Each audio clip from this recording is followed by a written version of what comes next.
Hi friends, இன்றைக்கி பார்த்தீங்கன்னா மலபார் ஸ்டைலில் ஒரு ஈவினிங் ஸ்நாக்ஸ் தான் செய்ய போகிறோம். அதுக்கு தேவையான பொருளெல்லாம் எடுத்து வச்சுருக்கேன். வெள்ளை கருப்பு எள்ளு தான் என்கிட்ட இருக்குது. அதுக்கு தேவையான ஏலக்காயெல்லாம் நுணுக்கி வச்சுருக்கேன். பார்க்கலாமா எப்படி செய்யுதுன்னு? பார்த்தீங்கன்னா நேந்திரம் பழம், எந்த பழம் இருந்தாலும் நீங்கள் பண்ணலாம். நான் நேந்திரம் பழம் தான் வச்சுருக்கேன். இதில் 1/2 கப் சர்க்கரை. நல்லா இதை வச்சு மசிச்சுட்டு காட்டுறேன். இங்கே பார்த்தீங்கன்னா முட்டை உடச்சி வச்சுருக்கேன், எள்ளு, ஏலக்காய் இதெல்லாம் போட்டிருக்கேன். இந்த ப்ரெட்டு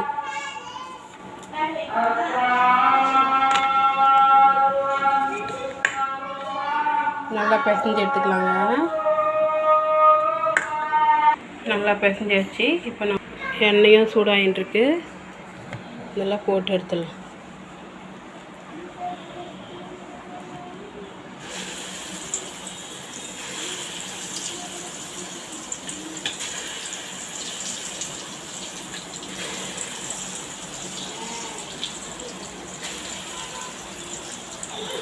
நல்லா பொன்னிறமாக வந்துருக்கு. பார்த்தீங்கன்னா உங்களுக்கே தெரியும்.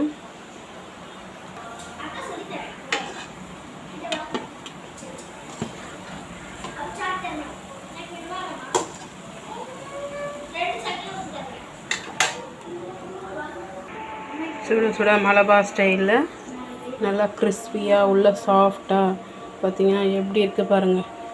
கொஞ்சம் வித்தியாசமாக குழந்தைங்களுக்கு இது மாதிரி ஈவினிங் டைமில் செஞ்சு கொடுங்க. ஸ்நாக்ஸ் டப்பாலையும் செஞ்சு அனுப்புங்க. இந்த கடையிலலாம் வாங்கி கொடுக்கறத விட இது மாதிரி ஆரோக்கியமாக வீட்டில் செஞ்சு கொடுத்து பாருங்கள். இவ்வளோ சுட சுட செம்ம டேஸ்ட், அடிபோய். கண்டிப்பாக ட்ரை பண்ணுங்கள். நெக்ஸ்ட் வீடியோவில் பார்க்கலாம். பாய்ங்க.